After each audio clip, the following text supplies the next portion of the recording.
পুরো জাতিটাকে একটা ন্যূনতম সামরিক শৃঙ্খলা শিক্ষা দিতে হবে। কিছু নাই, আমাদের কিছু নাই, ঠিক আছে, মারণাস্ত্র আছে ওদের কাছে, কিন্তু আমাদের কাছে উদাহরণ আছে। ভিয়েতনাম কিন্তু আমেরিকার শক্তিশালী সৈন্যরা কিছু করতে পারেনি, 52,000 সৈন্য হারিয়ে আমেরিকা সারেন্ডার করেছে সেখানে ভিয়েতনামের মানুষ বাড়িঘর বাদ দিয়ে কবরে ঘুমিয়েছে, কবর খুঁড়ে কবরে ঘুমিয়েছে। কোন দেশের মানুষ যদি মাটি কামড়ে ধরে মাটি খাওয়ার সিদ্ধান্ত নেয়, তাদেরকে আপনি আর কি খাবার থেকে বঞ্চিত করবেন? মদিনায় আল্লাহ রসুল পাক সাল্লাল্লাহু আলাইহি ওয়াসাল্লামের সাহাবীরা যখন মদিনায় আসলেন, আমরা মুসলমান যারা, আমাদের কাছে এটা বিরাট একটা শিক্ষা। রসুল যখন মদিনায় আসলেন, তখন মদিনায় কিন্তু সাহাবীদের কোনো অস্ত্র নাই, গায়ে কাপড় নাই, ঠিক মতো সম্পদ নাই, অল্প কয়েকশো মানুষ, বাড়িঘর নাই।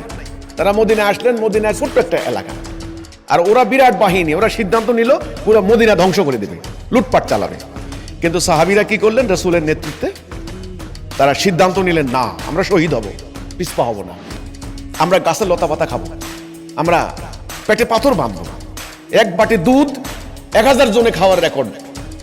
একটা ছাগলের গোস্ত শত শত বসে খেয়েছেন, একটা হাড্ডি একজনে চিবিয়ে খাইছেন, আরেকজন চুষে খাইছেন। খেজুর খাওয়া শেষ, দানাগুলা কোমরে রেখে দিছেন, পরে শুষে শুষে ওই দানাগুলা খাইছেন, খাইয়া বাঁচছেন। তাহলে গাছের লতা পাতা খাইয়া, পেটে পাথর বাঁধা, একটা খেজুর 10 জনে খাইয়া, একটা রুটি 10 জনে খাইয়া, এক বাটি দুধ 100 জনে খাইয়া, অর্থাৎ মাটি কামড়ে ধরা, এটাকে বলা হয়।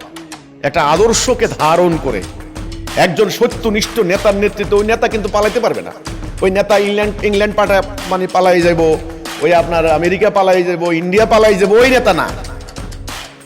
যে নেতা আল্লাহর উপরে ভরসা করে মানুষের কল্যাণে, মানবতার কল্যাণে এইভাবে আল্লাহর সত্য দিন প্রতিষ্ঠার জন্য রাসূল পাক সাল্লাল্লাহু আলাইহি ওয়াসাল্লামের সাহাবীরা মদিনাকে যেভাবে রক্ষা করেছেন, ঐক্যবদ্ধ হয়ে, ইতিহাস প্রমাণ করে হাজার হাজার সৈন্য কিন্তু পারে নাই মদিনা ধ্বংস করতে।